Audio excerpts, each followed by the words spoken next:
Hello everyone, welcome to my channel. आज मैं लेकर आई हूँ आपके लिए कुछ ईडियम्स और फ्रेजेस। ईडियम्स और फ्रेजेस किस लिए यूज़ करते हैं हम और क्या यूज़ होता है और हम कैसे अपनी कन्वर्सेशन को इम्प्रूव कर सकते हैं हम इसके लिए, क्योंकि मेरा पर्पस ये होता है कि हमेशा मैं ऐसी चीज़ लेकर आऊँ जो आपके डेली यूज़ में, आपके कन्वर्सेशन में भी आप उसे यूज़ कर सकें और आपके एकेडमिक और कॉम्पिटिटिव एग्जाम्स में भी आपकी यूज़फुल और इम्पॉर्टेंट हो। तो ईडियम्स और फ्रेजेस ऐसी चीज़ होती है, वो हमारी एकेडमिक में भी होती है, वो हमारी लैंग्वेज को इम्प्रेसिव बनाती है अगर हम उन्हें यूज़ करते हैं। ईडियम और फ्रेजेस को अगर कन्वर्सेशन में भी यूज़ करते हैं और हमारी एकेडमिक और कॉम्पिटिटिव एग्जाम्स में भी हमारे काम आती है, ये यूज़फुल होती हैं। तो सबसे पहले कोई अगर किसी की वीडियो देखना पसंद करता है तो वो उसमें क्या ऐसा होता है कि वो किसी की देखे, तो उसमें ऐसी चीज़ होनी चाहिए जो आपको अलग हटकर मिले। तो आज मैं आपके लिए कुछ ऐसा ही, हमेशा ऐसे ही सेंटेंस लाती हूँ जिसे आप अपने डेली यूज़ में यूज़ कर सकें और थोड़े से अलग और इम्प्रेसिव और बहुत अच्छी लैंग्वेज हो। और हमेशा 2-3 वर्ड्स ऐसे लाती हूँ जिनमें आप अपने यूज़ कर सकें आप अपनी कन्वर्सेशन में।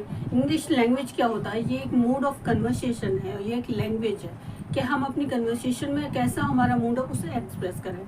उससे पहले मैं लेकर आई थी आपके लिए प्रपोजिशन के हम सेंटेंस में कैसे यूज़ करते हैं इंपॉर्टेंट, और कहाँ किस वर्ड में, एक ही वर्ड में हम 2 तरीके से प्लेस में और पर्सन में कैसे यूज़ करते हैं। और 1 वर्ड सब्स्टिट्यूशन लाई थी, वो भी मेरी वीडियो साथ के साथ चलती रहेंगी। और उसके बाद अब मैं लेकर आई हूँ आपके लिए ईडियम्स और फ्रेजेस। और प्रीवियस वीडियो में मैंने कराया था आपको कि मॉडल्स क्या होते हैं, मॉडल्स कितने टाइप के होते हैं। वो 2 टाइप के होते हैं, प्राइमरी मॉडल्स एंड एक्सिलरीज कितने टाइप की होती हैं। एक्सिलरीज 2 टाइप की होती हैं, primary auxiliaries and model auxiliaries. और एक्सिलरीज को ही हम उसमें से ही एक लाए थे कि मॉडल्स क्या होते हैं, उन्हें हम अपनी लाइफ में कैसे यूज़ करते हैं और वो उनकी क्या इंपॉर्टेंस होती है हमारे कन्वर्सेशन में और हमारे सभी एकेडमिक और कॉम्पिटिटिव एग्जाम्स में। एक क्वेश्चन ज़रूर आ जाता है, जैसे मैंने पिछली बार इसमें ईडियम्स और फ्रेजेस में जो आप क्वेश्चन अटैम्प्ट किए हैं, जो भी मैंने कॉम्पिटिटिव एग्जाम्स में, वो मैं सब आपके लिए लाई हूँ। और बहुत इंप्रेसिव सेंटेंसेस है जो आप अपने डेली यूज़ में भी यूज़ कर सकते हैं। कैसे स्टार्ट करते हैं without wasting our times, idioms and phrases. And Aladdin's cave, Aladdin's caves आपको लग रहा होगा, साफ ही समझ में आ रहा होगा कि उसका मीनिंग क्या होता है। आइए देखते हैं फिर भी। अलादीन्स केव्स होता है a place full of valuable object, जिसमें बहुत सारे ऐसे वैल्यूएबल ऑब्जेक्ट्स हों जिन्हें आप देखना चाहें। कहीं भी किसी भी चीज़ को आप कह देंगे, आप रूम को, ऑफिस को, किसी के अपार्टमेंट को, किसी को भी जिसमें आपको बहुत सारी ऐसी वैल्यूएबल चीज़ मिले जो आपने पहले कभी नहीं देखी हो, तो उसे आप Aladdin's cave means a place where you have seen. Aladdin's cave means place that contains large variety of interesting, valuable and exciting things. उसे हम कह देते हैं अलादीन केव्स। उस एग्जाम्पल के थ्रू देखते हैं। हर apartment is an Aladdin's cave of antique old books and fine painting. क्या उसका अपार्टमेंट कैसे लग रहा था? अलादीन्स केव लग रहा था।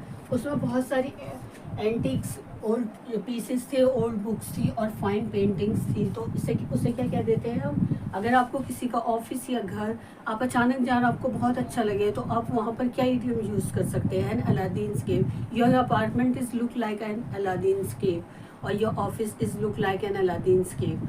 है ना? अच्छा, इडियम्स और फ्रेजेस डेली यूज़ में यूज़ करने के लिए और कन्वर्सेशन में अपना इम्प्रेसिव बनाने के लिए। तो आइए और बाकी के देखते हैं। Second sentence, his heart is in the right place. क्या होता है उसका meaning? He is a faithful man.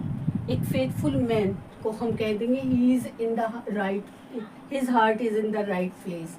और एक दूसरा मीनिंग क्या? Having as one's intention trying to do good things.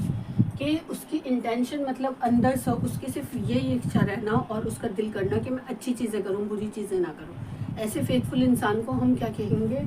His heart is in the right place. आपको कोई ऐसे इंसान मिलते हैं जो आपकी हेल्प करते हैं और आप उससे कहते हैं एन आइडल पर्सन, तो उससे आप कैसे इम्प्रेसिव लैंग्वेज में कैसे कह सकते हैं और ज़्यादा अपनी लैंग्वेज को इम्प्रेसिव बनाने के लिए और डेली यूज़ में यूज़ करने के लिए? His heart is in the right place, कि वो फेथफुल इंसान है, बहुत अच्छा है। His heart is in the right place. ऐसे बोलेंगे तो आपका और ज़्यादा इम्प्रेसिव लगेगा। अगर आप किसी से कन्वर्सेशन में बोलेंगे तो ऐसा लगेगा कि हाँ, इसकी लैंग्वेज इम्प्रेसिव है। अब उसके लिए सेंटेंस देखते हैं। Second example, if someone's heart is in the right place they are good and kind though they might not be always appear to be so. कि अगर किसी इंसान का हार्ट फेथफुल होता है वो, तो वो रोज़ अपना अपेयर भी ना करे ऐसे कि वो अच्छा है, लेकिन वो हमेशा क्या होता है, गुड और काइंड होता है सबसे। एक मेरी टीचर्स थी, बहुत सारी टीचर्स थी, सभी अच्छी होती थी, लेकिन एक बहुत ही हमारे स्कूल की जो मैनेजर थे उनकी सिस्टर इन लॉ थी, तो वो मुझे इस सेंटेंस से मुझे वो याद आती है, his heart is in the right place.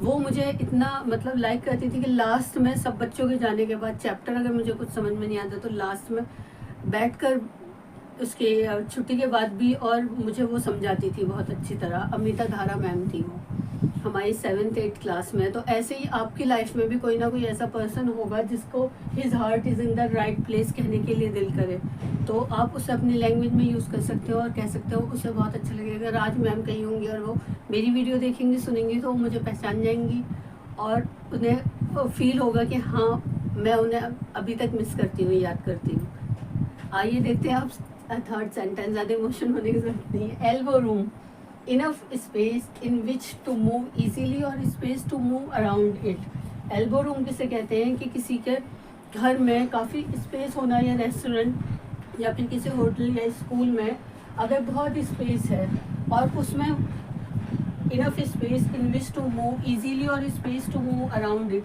क्या आराम से घूम सकते हैं उसे, तो उसे क्या कहते हैं, हम एल्बो रूम कहते हैं। एग्जाम्पल हम अपने सेंटेंस में कैसे कन्वर्सेशन में यूज़ कर सकते हैं। There is more elbow room in the restaurant since they extended the dining area। कि उनके रेस्टोरेंट में काफ़ी एल्बो रूम थे, काफ़ी स्पेस थी, लेकिन उसके बाद भी उन्होंने एक्सटेंड मतलब मीन्स बढ़ा दिया डाइनिंग एरिया को और ज़्यादा। ऐसे ही आप अपने स्कूल के लिए, कॉलेज के लिए, किसी के लिए भी एल्बो रूम स्टाफ यूज़ कर सकते हैं अपनी कन्वर्सेशन में, डेली यूज़ में। अब देखते हैं fourth, to meet one's Waterloo, to meet one's final defeat, कि अगर कोई बार बार जीत रहा हो, लास्ट में एक बार आकर हारता है, जैसे कि नेपोलियन बोनापार्ट, वो हमेशा जीतता आया था, लेकिन लास्ट में एक बार वो वाटरलू की अपनी उसमें वाटरलू की जंग में वो लास्ट में हार जाता है, तो उसी के ऊपर ये बना है, लेकिन ये उसके लिए नहीं है। मैं सिर्फ रिवाइज करा रही थी आपको कि नेपोलियन बोनापार्ट लास्ट में वाटरलू की अपनी जंग में हार गया था। उसी तरह ये है कि आप हमेशा जीतते आए, सब चैलेंज करें, लेकिन लास्ट में उसमें फाइनल राउंड में हार जाए, तो हम क्या कहेंगे, to meet one's Waterloo. For example, after beating dozen of challenges, के वो पूरे दर्जन ऑफ चैलेंजेस जीत गया, मतलब बहुत सारे, 12 से भी ज़्यादा चैलेंजेस, दर्जन मीन्स 12 चैलेंजेस जीत गया, लेकिन champion finally meet his Waterloo, लेकिन लास्ट में आके वो फाइनली हार जाता है। जो भी चैम्पियन होता है वो डजन ऑफ चैलेंजेस बीट करने के बाद जीतता है, लेकिन लास्ट में आकर मीट हिज वाटरलू, फाइनली वो हार जाता है, तो उसे क्या कहेंगे हम, वाटर। इसे हम किसी के डिफीट के लिए, किसी के दुख करने के लिए, शोक के लिए यूज़ कर सकते हैं। अगर हमें किसी को दुख हो कि वो बहुत सारे चैलेंजेस एक्सेप्ट करने के बाद लास्ट में आकर लेकिन फिर भी फाइनली हार जाता है, तो हम वहाँ पर इसे यूज़ करेंगे अपनी कन्वर्सेशन में। सेंटेंस बहुत इम्प्रेसिव है और बहुत अच्छा, इडियम्स हैं सभी बहुत अच्छे हैं, आप अपने डेली यूज़ में यूज़ करिए और आपके एग्जाम्स के लिए भी बहुत अच्छे रिवाइज कीजिए और सेंटेंस भी अपने डेली यूज़ में यूज़ कीजिए। देखते हैं final last, all and sundry. Sundry means होता है मतलब वेरियस, बहुत सारे, और इसका मीनिंग होता है एवरीवन, और ये मैंने सन्ड्री का मीनिंग लिखा है, वेरियस मीन्स बहुत सारे। एग्जाम्पल में कैसे यूज़ करते हैं, all and sundry were invited for the interview and soon there was a mayhem. Mayhem means extremely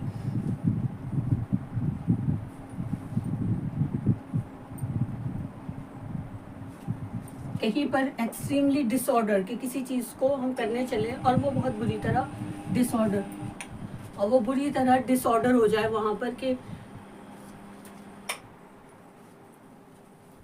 फिर से करते हैं। ऑल एंड सैंड्री मीन्स होता है एवरीवन और वेरियस। एवरीवन मीन्स मतलब वेरियस मीन्स मैंने यहाँ पर सैंड्री का लिखा।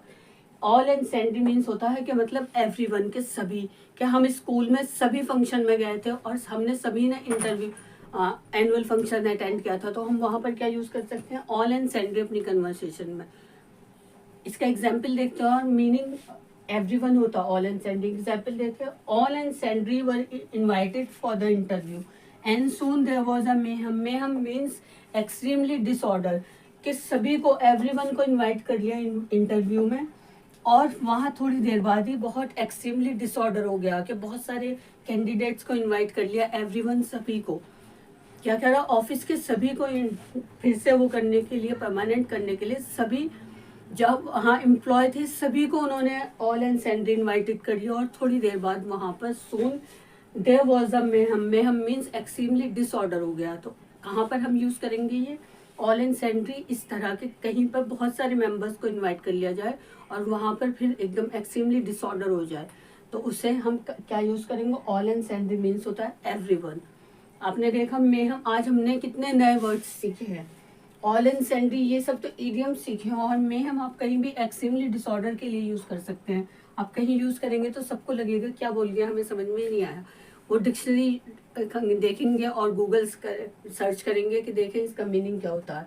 तो बने रहिए मेरे साथ और देखते रहिए इसी तरह नए इडियम्स एंड फ्रेजेस और नए नए टॉपिक अब लेकर आएंगे हम। वन वर्ड सब्स्टिट्यूशन अपनी अगली वीडियो में देखते रहिएगा।